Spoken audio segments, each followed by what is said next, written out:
over there.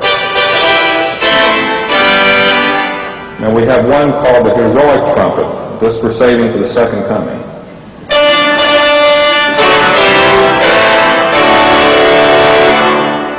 Wonderful, thrilling sounds to some people, and not so pleasant to others.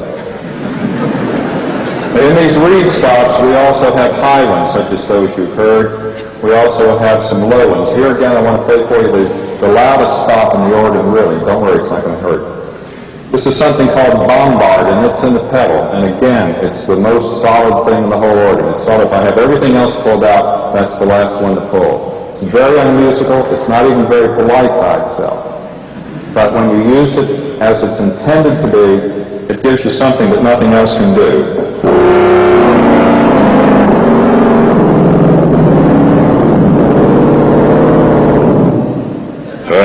And then we have... you see a lot of the pipes, but what you don't see are thousands of pipes back behind the facade. Maybe, could we turn the house lights down just a little bit on the choir for a moment, if somebody's near a switch? And if you look up behind the choir, you can see that we put the lights on in the chambers. Let's look over here for a minute. And you'll see part of the wall closed. Can you see that happening on the lower section? Like wings flapping, or like a big Venetian blind. You see it moving over there? There's some over here also that move. See the light appear and disappear? That's how we make the organ louder, because no matter how hard you strike the organ keyboard, it won't play any louder, any softer. It depends on which of these doorknobs you pull out. These are called stops. And then if you get a certain number on and you put them behind the wall, it's just like you're talking, and you go in another room and close the door, it's going to get softer. Over here. See, and then as I press one of these big pedals up here that opens the wall, it gets louder. So those of you who don't like the organ loud, you come up and tell the organist that you wish you keep the expression box closed a little more, and that will sound very learned. Write that down now, don't forget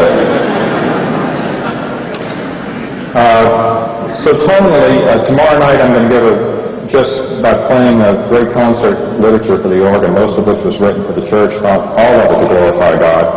I will give a complete tonal spectrum of the organ, but tonight we're going to make some music for you. I just want to tell you, it's the last point here about a little bit about this thing. It's called the console. A lot of people call this the organ, but this is, I've got to get in the camera, so this is my best side.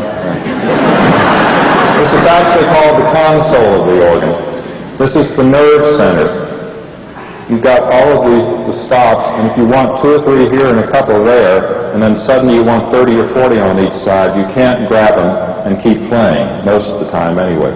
So we have these magic buttons, which are called pistons, and these can be preset. When you push a piston, you see them jumping out, so that you they can be preset and programmed any way that you want them. Some of them will affect all the stops all over the organ. The ones up along the front that you see moving are called couplers. We have 5 keyboards because there's so many stops we have to spread them out for more variety.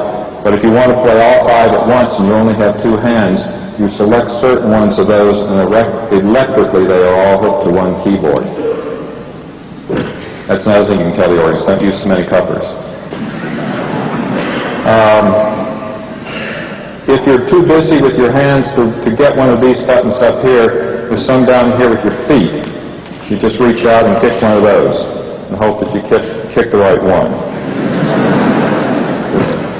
There are many other devices, but you've been very patient, and we are here to listen to the organ, but I thought if you knew a little bit about what made it work and could watch it a little bit, you'd realize that it has its own heart and soul.